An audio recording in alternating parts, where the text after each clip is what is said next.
Welcome, everybody. It's this week's AT Town Hall. How are you? It's good to see you Great, all. Mike. Go ahead, Alyssa, now. Ask. So I see that Hillary talked about Kelly's spring break webinar that she pre-recorded and answered chat live. And I was curious because Beth and I had to do the same thing for AOTA and we haven't done our answer chat live portion. So I was curious, Kelly, if you had tips or tricks or advice to give, because it's super odd. I don't like that format. It was odd the first time I did it, and now I have to do it for Asha too. So, and I did it for Logan Tech twice. Maybe 3 times they've used that video now. And so I've gotten more used to it past that first time. And I actually really like it because I can fix all the shit that I said. Oh, sorry, all the stuff that I said wrong. That's the professionalism right out the door. No, so I think that once you get past the first couple of minutes of it, like strange that you're watching yourself, then it's great because people pop a question in and you can answer it right away and you don't have to interrupt yourself. Like it's just, you just keep going and you say, oh, in addition to what I just added here, and so I did that throughout the whole time. And our colleague, Mike Cole, Mike, emailed me afterwards. He goes, how did you do that? How were you answering all those questions while you were talking? I'm like, well, here's the trick. Little secret. Yeah. Yeah. And so it wasn't as bad. The first time was definitely strange. Well, that's what we have to look forward to, Beth. Strange. Yeah, so I actually thought that's what we were going to be doing for CSUN, Kelly, and that was weird too because it wasn't. It was just released then. Because I was like, are we doing a live chat doing this or no? Yeah, I think what CSUN ran into is that they didn't have enough staffing to do that for every session. So they picked 5 each day that they did that for. Alyssa, this is Jenna. Hey. I also presented this way with a colleague for Ocali, and the weirdest part was just recording it because we would say, yeah, those are great answers in the chat. So then we were hoping during the presentation that people were actually chatting, but it worked out. And then it's kind of not stressful because it's awkward to see yourself. But yeah, I know what I'm going to say, and I can be doing other things. Don't have to have my video on. Well, which is kind of like what we're doing a little bit, Alyssa, because with ours, we are giving them time to like work in something. And then when we're actually there, we could be seeing what they're doing. But we also had to be ready for people who were going to be watching the recorded version of it, the recorded version of I don't know. Yeah, the recorded version of the live Q&A session, which includes a recording of our presentation. It's interesting. It's a very different model to kind of wrap my head around to think, okay. And I think the way that we did it, because we were presenting interactive things, like we have Jamboard and we have whiteboard.chat and a couple other options. So it's kind of like, okay, we showed them, we did a, gradual release. We do, I do, you do, and like, or you do, I do, like that. And then we gave them time to do it. And it was kind of like, let's fill the space while they're doing it by talking about something, but not really talking about something so important that if they're in there playing interactively, that they miss important details. Yeah, there's that balance piece of, right, you want to add value through the chat, but you don't want to take away from the thing you're asking them to do anyway. Yeah. It's more planning. It's different kind of planning, right? I think the planning is different in how you do it. And I've done that in other things where I've been in live conferences and I was supposed to be there live, but I had told the organizer, I was kind of added in at the last minute because someone dropped out and they're like, would you do this? And I said, sure, but I'm in a meeting at that exact same time. So how about I record it and I'll just watch it on the side and I'll interact through the chat with people while you're in your meeting, as I'm in the meeting. And it was really funny to think about it that way because I wanted them to feel like I was there in real time. So I would ask them questions. They were all in the room together. This was when they were all together and I was the only virtual. And so I would say things in the room like, oh, how many of us have used our calendar as a way to organize tasks? And I would say, oh, okay, a handful of us. That's great. I don't know who had answered. I don't know who had raised their hand. And then I would say things like, oh, I can't see the whole group, but it seems like a lot of you have said that. And I went through that way. And the best comment I got from the organizer at the end was someone came up to him as they were leaving the room, and they're like, wow, it was really great to get Mike here on during our conference. It was really exciting to talk to him. And I thought, oh, that's great, because I was not talking to you at that time. That's great. But it's just a different way to look at it and thinking about it. You know, so I didn't mean to derail from your great plan for today, but I saw the message in the chat and, you know, wanted to ask. If we haven't learned anything, my planning is light at best. Whatever happens. Is there a PowerPoint today? There's no PowerPoint. There is this one index card. Wait, I thought Karen was making the PowerPoint for today. Karen I'm teasing. Came up with the topic. It was so funny because Karen and Beth and I were with Chris Bouguet this morning doing a conversation about our book. First thing, and Karen said, what's your plan for the town hall? And I laughed, and I don't have a plan. And you know, I volunteered Karen to come up with a plan, and she got all panicked about it. And I just like nothing came to. And then it was so funny. Karen texts me. It's like 10 o'clock. She goes, I got nothing. I was like, all right, it's really not a big deal. But then she texted me like 45 minutes later. She's like, I got something. I was like, cool, there it is. I was working on one of many evaluations for this year. And I'm like, okay, I want to find out, how do other people automate their tasks? Whatever it is, your tasks for, you know, yeah. Okay, there you go. Rip it up. We've talked about it. Cool. So just checking to see how other people automate whatever it is you need to do in your professional life. Yeah. Schedule send in Gmail has been my new best friend. Say that again. Schedule send in Gmail. Schedule send, so that you create these things and then. Right. So I have time where I'm devoting to email. If the things are not on fire and I have to address it in that moment. Like prime example, I took Friday off, and I'm very grateful that I did. And so I saved some time Sunday evening to go back and check, so that when I come in today, I'm just ready to go. So I had a chunk of time that I had reserved yesterday evening to look at what I had missed on Friday. I answered those that I could, but I schedule sent them for 8 a.m. Oh. I think it's really super important to honor people's time and have those boundaries at night. You need a break. So that was good to do, because then if there's stuff that I don't need to do in that moment, I'll wait, and then I'll schedule send it out. And I have found that task automation is very, very helpful, because it's not on my brain anymore. I'm done. I'm not thinking about it. I tend to be a red line email, oh God, I got to answer that right away type of person. So if you're like that, I found schedule sending in Gmail to be highly, highly, highly, highly invaluable. And then the automated function in Google Calendar, where if you have a recurring meeting, and it's set to every week with that meet link, I just have it set to every week, and I just invite those same people. And then if I have to go in and update the agenda or something, I make sure that I've used a calendar function to kind of remind myself to do that. So that's worked for me. Also scheduling, which you taught me how to schedule tweets, Karen. So thank you. Those are my big three. Hillary, I really like that idea of scheduling your email replies for a couple reasons. I like the ideas of being able to collect your thoughts about these things, but when you schedule send them, I do the same thing. And it seems like I'm incredibly active from like 8 to 9, but I'm really not, because I've just done those things throughout. But it also sends a visual cue to everybody else. Like, look, I know you sent it over the weekend and it felt super important, but I'm trying very hard not to work on the weekends. I'm trying super hard. So I'm doing these little moments. And my fear is always, if I reply to people on the weekend, it opens up that point of, oh, cool, he's always there and he's always going to reply.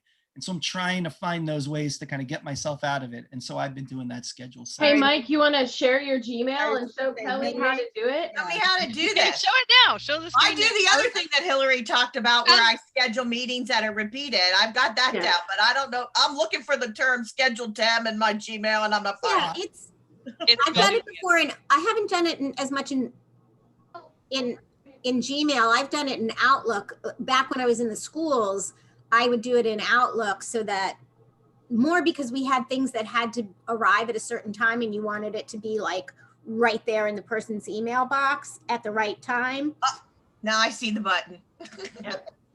It's so funny though, you because can customize it too, right? So it doesn't have to be tomorrow morning. It could be, you know, today at noon. Maybe I have to remind a parent that consent has come in, or you know, you haven't responded to my initial, but I do agree it's so important to that time to process, because I tend to be a taskmaster and not the actual process master. So it's helping me embrace the process more and giving time to think about more meaningful solutions for people, or even just how am I going to address it in a way that makes sense for the person that's asking me this question, which is a big flip for me personally. But I feel it's helped me to better connect, I think, to have that time to just set aside. Like right now as a day, there are things I've had to address in that day, but I know there are things that can wait. So when my day is kind of done, I'll set that aside and I'll auto respond, because I know it doesn't have to be immediately right now in this moment. But that's like a good reminder, because it's something I haven't used in a long time, Hillary, and I hadn't thought about that, because sometimes there are times when and I don't necessarily, not even respecting other people's time, I don't necessarily want other people to know that I might be doing something at 11 o'clock at night, because then it leaves them open to thinking that that is an okay time to contact me, right? So, and then it's having it be like the first, you know, there's all that other crap that comes through in the middle of the night from like companies and stuff like that. And I'd rather have my thing be the first thing that they're seeing in their email box, like, so it's more at the top. Which also, you got a good point, Beth, about email filtering. That's another automation that I love. So like the quiet listserv that I love, I have it automatically, because my inbox would be like a bajillion messages and that drives me nuts. So 2 different listservs that I'm on have a filter set that it goes into that filter, and I mark them as unread. And when I have time, then I will read them and find the ones that, you know, make the most sense for me. That helps keep my inbox clear and focused on the task, because I use my inbox as always kind of like the file cabinet of what I need to do, and that seems to you know, oh no, quiet was hacked, yucky. Yeah, I mean, and Joy's not sure what happened, but they're trying to, because we've got a filter at UK that takes care of that, but I guess a whole splurge of messages from some unknown source got through. I'm not seeing them. They must have got rid of them. And I didn't see them at all. Yeah, I think that Joan or Joy got on it right away, but they just wanted to warn everybody just to watch out. Yeah. And outside of email, we in the school system, I worked really hard to automate the process of referral through my like observation for an AT screening. So it is a Google form that then Autocrat takes care of in the background. And what Autocrat does is 2 different things for me. One is it automatically makes it a PDF that's pretty, that sends back to the recipient and to me that says, we've gotten your form, thanks, and here's an attachment of what you sent me. And then the second thing it does was take that information and put it into my AT screening observation summary form. So all of the demographic information, all the information they submit, and it's basically completely and totally built under the SET framework. So it's, you know, what is your students currently able to do? All those questions, all the information gets dropped in, but then the second piece of it is the space where I go, where my colleague goes and does an observation. That is what I share back to the team. So I'm not recreating things. When I go to do an observation, my notes go right in the same document that's going to go back to them. I haven't yet automated more of the evaluation process. And I feel like that's a little bit more difficult because it is such a divergent thing. But for the screening, it has saved. So we have our spreadsheet where we can track progress, but it automates everything from the time that it's submitted through when I would go and do an observation and say, you know, here are my recommendations. I just share back that view only Google, you know, Google Docs link back to the team. And then that's where my observations and summaries go. So I don't have to retype or re-enter all of that information. And it has saved so much time. If you're I use a different program and do a very similar thing. Okay. What program, Irene? Sorry, I talked over you.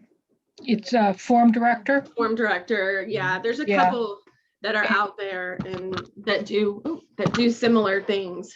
And it says, and it ends up looking like a report that makes the referral look like a report, and it also notifies me that the referrals come through, and puts it in the correct file in my Google Drive so that I can just go in. I have certain forms that I send out every time, so I can just go in, add, put that all in a bundle and send it out. It's made responding really fast. Mm-hmm. And it does, on the flip side, make it look like, man, that AT department is really on it, because look, they sent me this. They don't know that it's automated, and I'm okay with that. That's like fine. Then it just looks like, yes, we were super responsive and we're going to set up an observation, and the observation comes back to them really quickly, and they're none the wiser that half of that process I didn't do besides the setting up. Yeah, that ability to take that form, that process from creating it, a Google form, to collect it to the spreadsheet where it all populates into that autocrat or even Form Director, such a cool little next step to be able to pull that together. I was talking to a team, we haven't done it yet because they're still trying to figure out what this is going to look like on their end. But the idea when we're asking all of them questions about the student, we're basically asking them the set questions. I wanted a way that once they were done with the form, and at some certain point, like say to people, all right, we're going to collect information for the next 3 or 4 days, and then we'll send everyone what came through. So it's a compilation of all their questions and thoughts about the student in those areas, and we're going to use Autocrat to do it. So just pull it right from the spreadsheet and send it right out, and none of us had to worry about, oh, I'm the person who's now going to cut and paste or move these pieces around. No, it was just going to auto-populate in there. I use that for professional development to create certificates. I use Autocrat. Alyssa, I have a quick question. So when you're doing your screening, is that a Google Doc, or what is that you're then sending out to them? It's a Google form. It is, I don't think that's the short thing. You can go and look at it, but basically it's a Google form that is a little bit of demographics information, and then the set framework minus really the only question I ask about tools is, what have you already tried and what data do you have about how it's working or not working? And if I get a referral for a screening where they haven't tried anything, I say thank you but no, and I go, why don't you try blah, blah, blah, blah, blah, blah. If you're really stuck, reach out to us. But we basically couched our AT referral and our entire AT process in the same MTSS RTI process that our school district does, in terms of you have to do interventions. So we talk about it in the same language so that it makes sense for them. But it's Google form. And there are times when I have multiple members of the team fill out a Google form.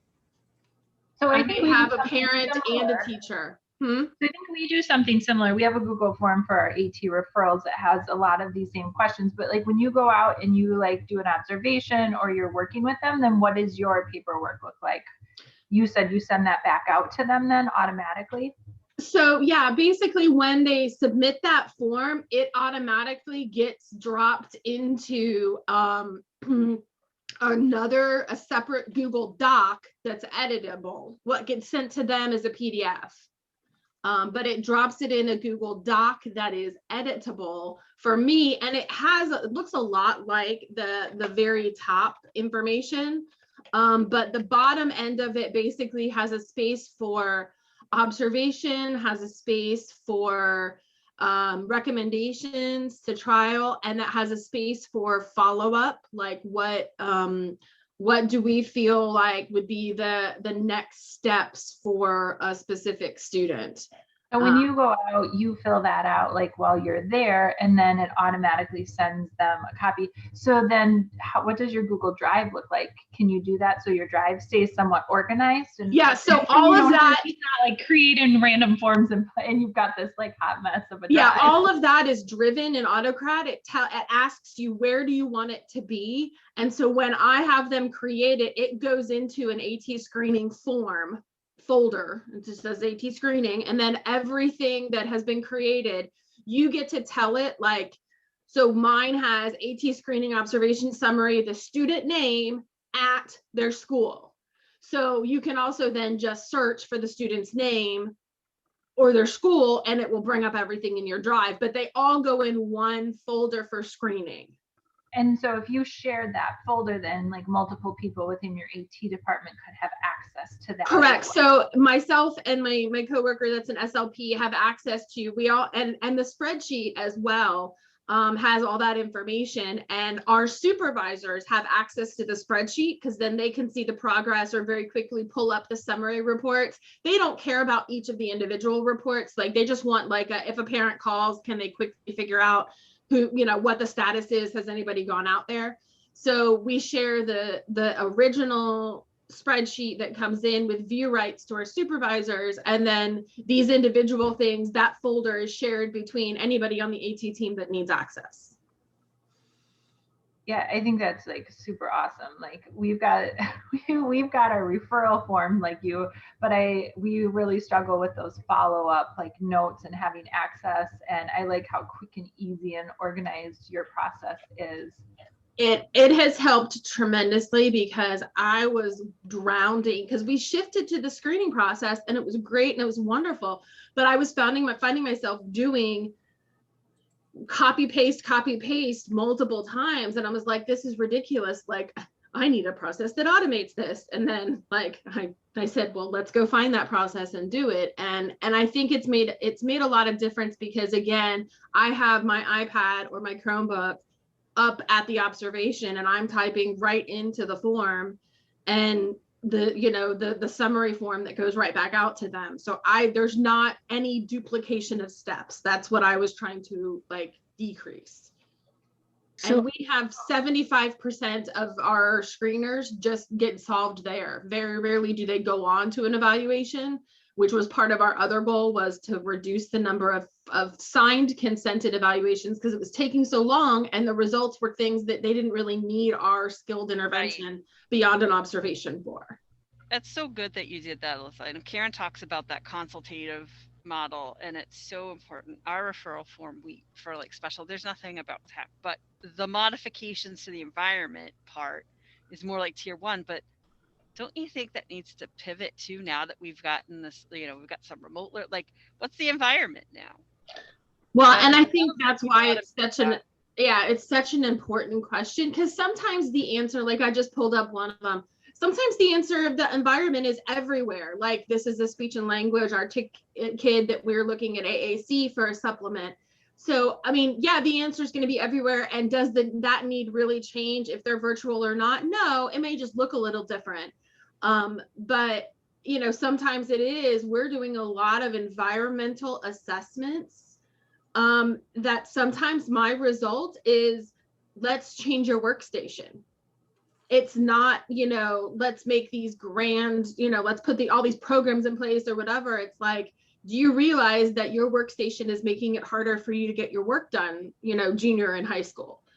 And, if I could change 2 or 3 things about it and it made it easier, are you open to that? And they're like, well, yeah.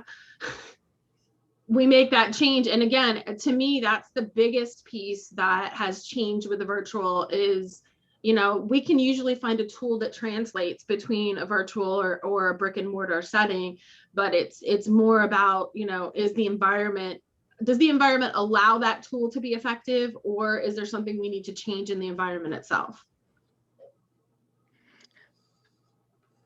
So I have a question about if they say that they haven't tried things, because I have gone to having a meeting with that team because they'll think they haven't tried things and they have.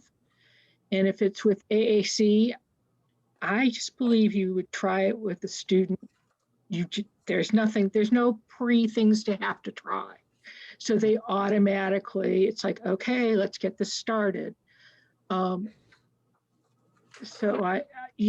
that's just something I wanted to see how radical that was or was not, I guess. I don't think it's radical at all. And we intentionally, our SLP's biggest barrier was, well, they don't have access to things to try. They're not sure what to try. They don't have access.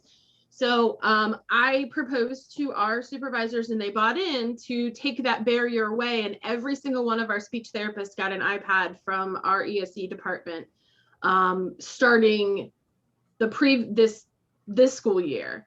And we were part in person, part virtual, part, so we did it under the guise of, well, we need it to be able to do teletherapy, but the side event is now the SLPs were the ones that were kind of lagging because they just didn't know what to try. And we were like, okay, here, you can have access to Cough Drop. You can have access. Here's how you get your access to SnapCore first. Here's how so we took that away. And basically we are saying to them, if there's not data from a speech language session, try it. Like if there's not some kind of data that gives me some kind of evidence, and it doesn't have to be the world's most in-depth trial, but like if you're gonna ask for district level support, that would imply that you have tried something and you are out of options. And so we pushed back and we were like, yeah, so and very rarely does it happen where they turn it in with nothing tried. Usually it's like, well, we tried a core board, but she didn't really like it. Or, we get kind of these end arounds. And part of my observational summary is, while we're working all this out, you need to be trying AAC. And remember, these are the options you already have available, and kind of coaching them through realizing that, yes, there are things that they could try. I think it's a really good point, and not just coaching them on things they could try, coaching them on a mindset of you probably are already trying things and you don't even realize it. And it reminding them that everything is not really complex. And just because you're not the AAC specialist doesn't mean you don't do it. Correct. Or that it's not your responsibility. Yes, without a doubt. Yeah. I've been working in a state that has a statewide evaluative team that will come out and help people, especially with the high-end stuff. And so in 4 of those school districts, I've been met by all the SLPs saying, well, we don't have to do that because somebody from the state comes in. You're like, yeah, do you want somebody who doesn't know your kid to tell you what to do? So it is a mindset that I've been working on since July 31st. Right. It takes a long time to empower people. Yeah, I also try to coach people into, when I'm asking them reflective questions about what they might consider doing or changing, for them to think about what's low-hanging fruit. What is something easy that you could do right away so that they can have very quick success with something, right? So that it doesn't have to like wait for, I didn't do it because we didn't get that device, or we didn't get that material prepped, or I didn't have a chance to, what could you do tomorrow? What could you turn around and walk back into your classroom right now and do right away? Let's think about low-hanging fruit, something that is an easy change, because then they see success, and then the next changes beyond that are not as difficult.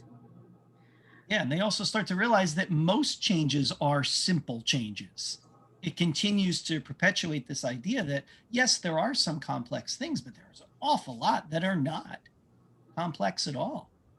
So I think those are really important. Small successes. Yeah, I agree. So can I ask ask and see how other people feel about an assessment piece? And I may have asked this before, I can never remember.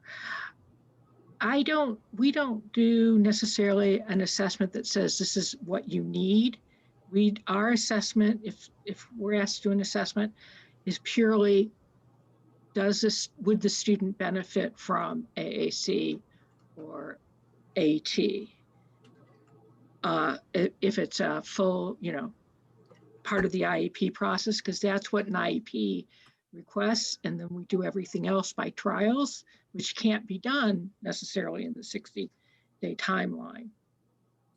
So again, is that kind of radical not to do a full, here's a report, and we tried these 5 things, and instead just saying, you know, we went out, we observed, yep, it looks like this kid could benefit from maybe some AT in these areas, and, you know, let's build an ongoing plan. Yeah, I like that idea, Irene, because this idea, I think people are drawn to this idea of this, I need an assessment. I've really tried to get out of it. To parents and to teams, I think a lot of times people say that word assessment because they know that that generates perceivable action. Suddenly everything starts happening because I've said that word.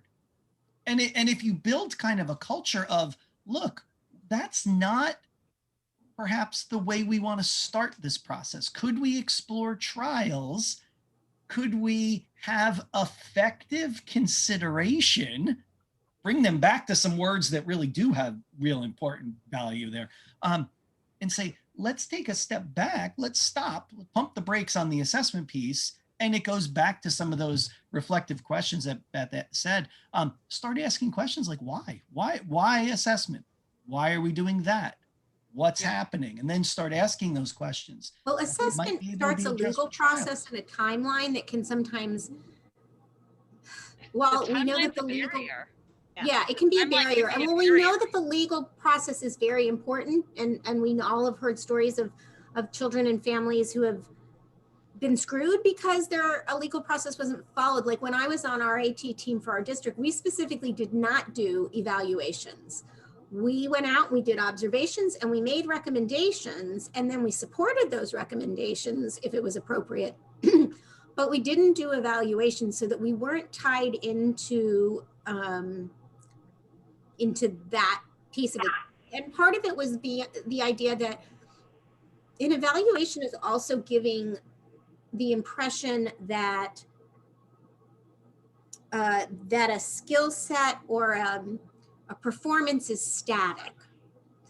And if we're coming in to recommend things, then we're hoping things are going to change really quickly, right? Like we're hoping we're going to affect change that way. So it was something that, you know, that we didn't, it was more of a, you know, we previewed kids and then we made, you know, a decision on we were going to move forward. And sometimes a preview would result in a couple of simple recommendations and that would be it. And sometimes a preview would be to move forward with a more extensive observation and a set meeting and all of that. And I think that, you know, Irene, it's also one of those it depends answers to an assistive technology question of the funding source, what does trigger things and actions in different districts. You know, when you're in a position that you can control that and set that, it's a lot different than when people don't have that in existence in their school system. And so that they are looking for something like an assessment that people can roll into. Well, it's not a one-shot deal, it's a dynamic process. So, you know, as all the different places that I go to, it depends. Yeah, it does depend. And I think it gives us as AT professionals sometimes an opportunity to have discussions with the administrators and the people that hold the purse strings about what is the most effective use of this time and this money at that point, right? Money drives things. We get that. And how can we approach things so that we don't have things like Hillary just said in the chat? She just did an eval that could have been a console. How many of us, look, everybody's shaking their head. Yes, we've all been there. I've been there like 9,000 times, right? That is what drove me. It drove me mad to find a solution because I was tired of teams needing adaptive paper or pencil grips or adjustments to the Google, you know, setup for the kid. Like that didn't need to be a consented. Think about the time that happens for all of those things for you to do. Have a meeting, get consent, get the paperwork together, have another meeting to share the results. Like that's why we put this screening process in place that does involve discussion with the IEP team, but it's not consented because it drove me batty that we were 60 days in and the kid needed those few things. I was like, no, we're not. No. Don't you think too, like I'm thinking about this, and always, you know me, it's going to come back to UDL, right? So if we're providing these options and choices and flexible to all kids, it's got to be documented in the IEP. I mean, there's not one right, wrong, or indifferent thing here because there's variability in all of this. And depending on the circumstance and evals warranted, for example, I had a student that we needed to get an AAC device funded. We'd been doing some research for a while. We did some trial work with some lower tech tools, some mid tech tools, some things, but we were able to partner with a company. Long story short, we did the assessment and was able to get it funded through private insurance, which is a lovely, wonderful, oh, happy day, yay.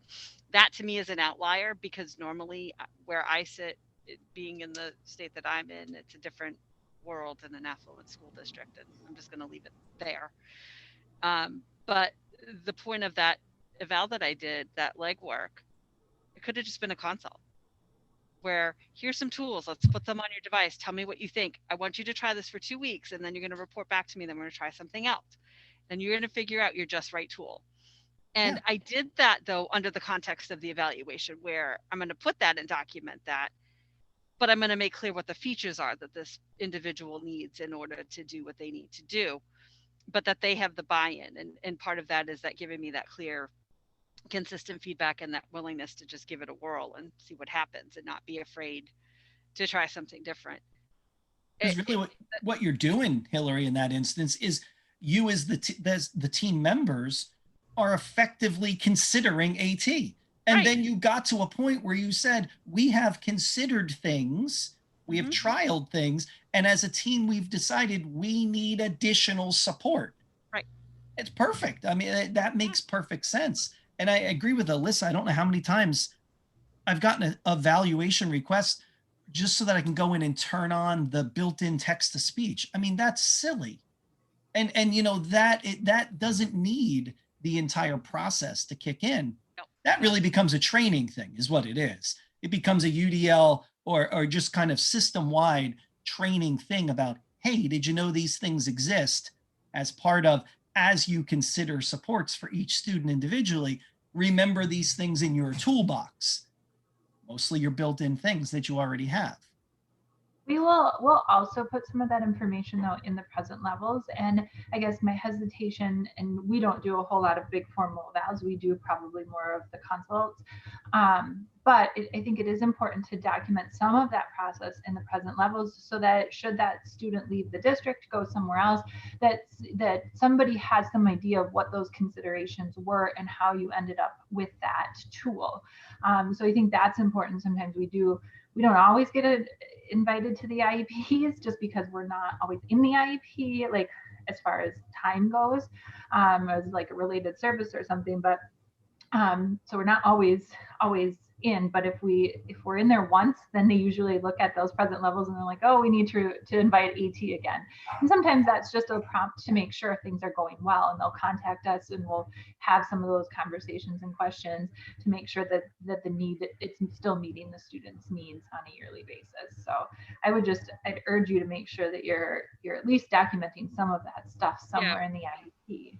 I know we do. We make sure that that's and sometimes, you know, the service provider will be the person that's going to do the goal. Like if we're doing like text to speech or dictation or communication access, that related service providers writing that goal around that. I might consult, like if they're stuck, they might have me come in and observe a session, which I'm totally fine with because I think that's fabulous. And that's a great use of time because it's a collaborative thing.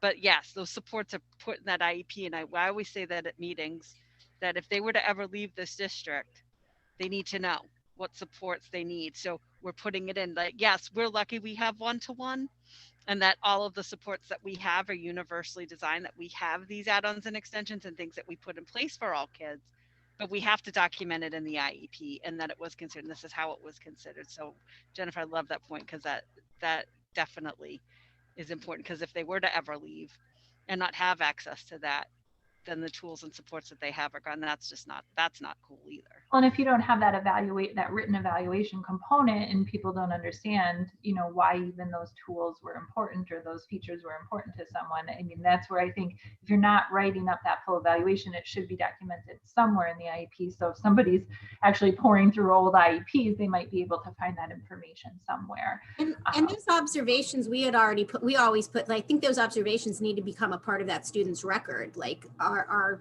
notes and everything were always a part of student's record.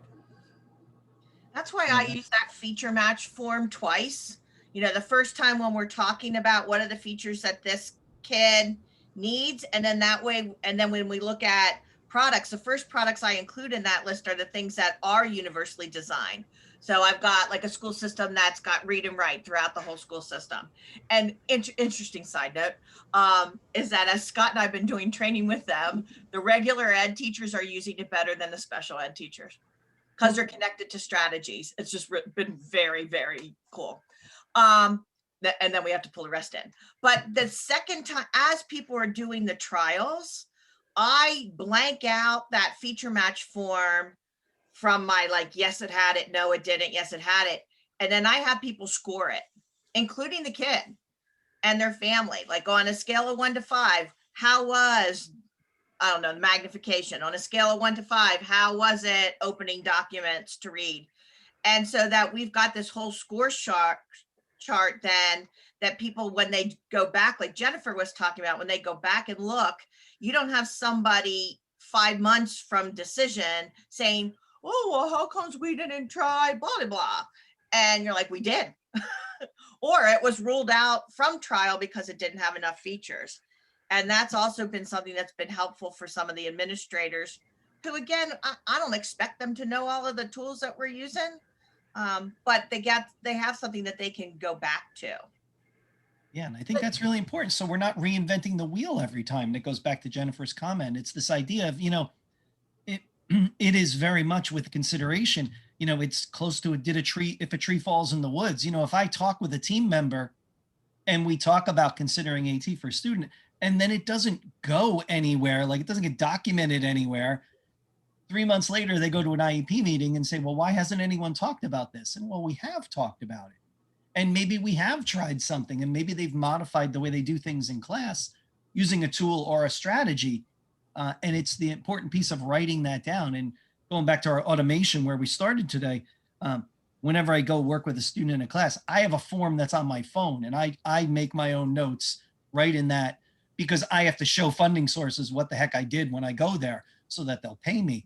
And a lot of times what I'll do is those little chunks will be instantly shared with a case manager as I leave. Like, oh, by the way, this is what we did today. And they keep a running document for their IEP meeting. So as things to talk about, and they have all these little chunks of information there. And I find that's been really helpful to another automated piece.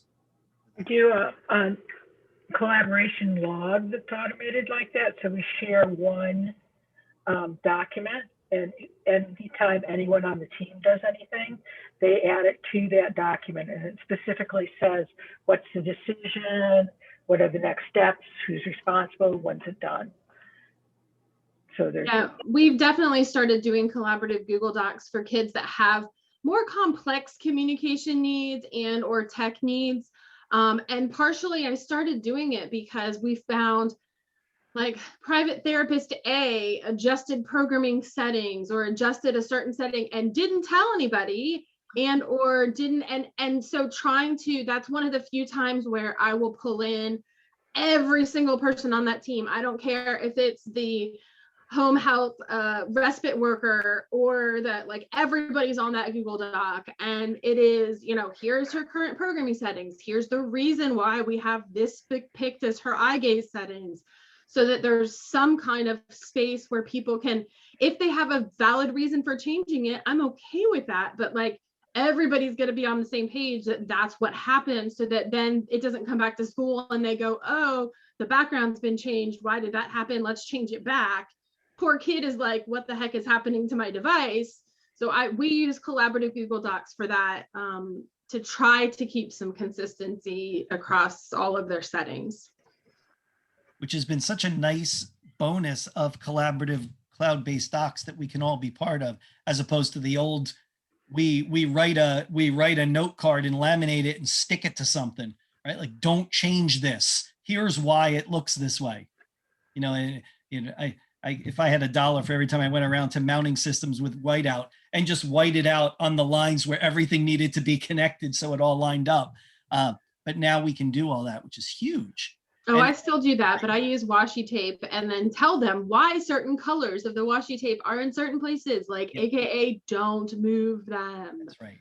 We know that it can move, but don't move it. That's the whole point. It's there for a reason.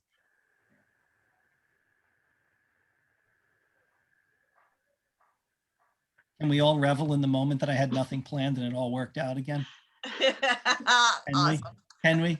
So bad that we just continue to affirm his. Exactly. You continue to affirm this belief that I don't have to give much thought to this, and this is wonderful. That's what makes this such a great conversation. Other things people want to touch on before we go? We're a smaller group today. I think we'll be a small group next week too, probably. I think a lot of people are on spring break and stuff. So I think we'll see that for the next week or two. Alyssa, that was your moment to say, but I came and I'm on spring break. I was just not gonna toss it out there. I'm just saying. And I know somebody was there. She's not out there with the hordes in Miami playing, so. Somebody was here last week when it was their spring break. I don't remember who, but somebody, yeah, Jennifer. So you've got some dedicated fans to your non-planningness, Mike. That's right. I appreciate that. That is good. Anything else? Things coming up that you want to tell the group about? Maybe we can stop a couple minutes early. That might be. It's back. What is back? CAMA. CAMA is back? CAMA is back. The Communication Aid Manufacturers Association? Yes. The name was taken over by the Alyssa and Lisa, who do out in California, who are the dynamic therapy duo. Really? And they're going to have their first event. Where is it at? May 15th on a Saturday. Wow. So they haven't done it. It's all just getting started. Well, it's been in the works, but now the plan is actually coming together. So you'll probably start to see some things. Did they announce that last week at CSUN? Not that I know of. Oh, no, I'm just curious because I didn't even hear that. I didn't know that. That's pretty cool. Do they have a website? Dynamic. Oh, come on. I know.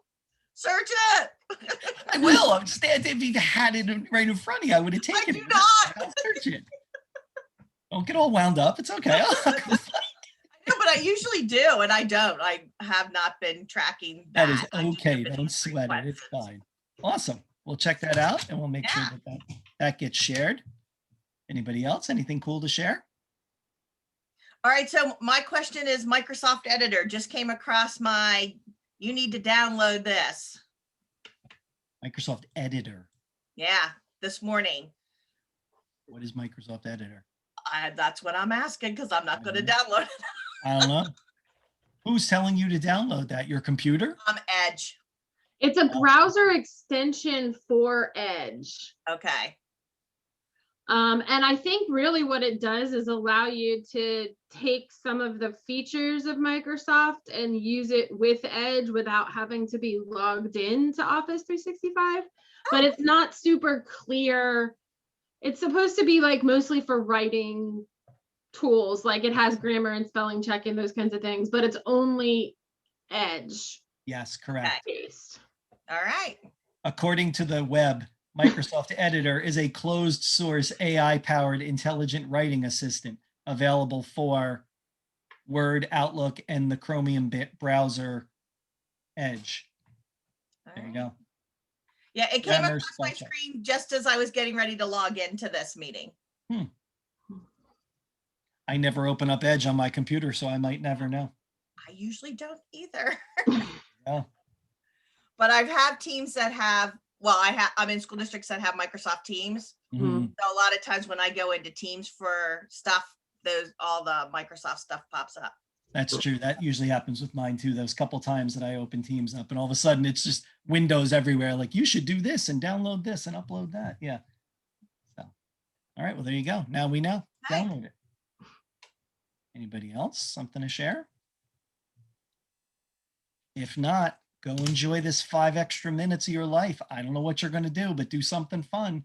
I don't know. Is everyone here registered to come hang out with us tomorrow at noon? That's right. Speed ATing. That's it. Is everyone signed up? I'm signed up, but I have a kid at 1:15, so I will be there. for the Kid first 15 schmid, minutes. Kelly. I have a conflict. Yeah, too. we're going to try to record it. I'm going to talk to the speakers about some way that they can, if everybody can kind of screen grab one of their 5-minute talks, and I'll layer them all together into a video. Hey, Kelly, you and I need to connect. So when you have a chance, shoot me an email over our stuffs. Okay.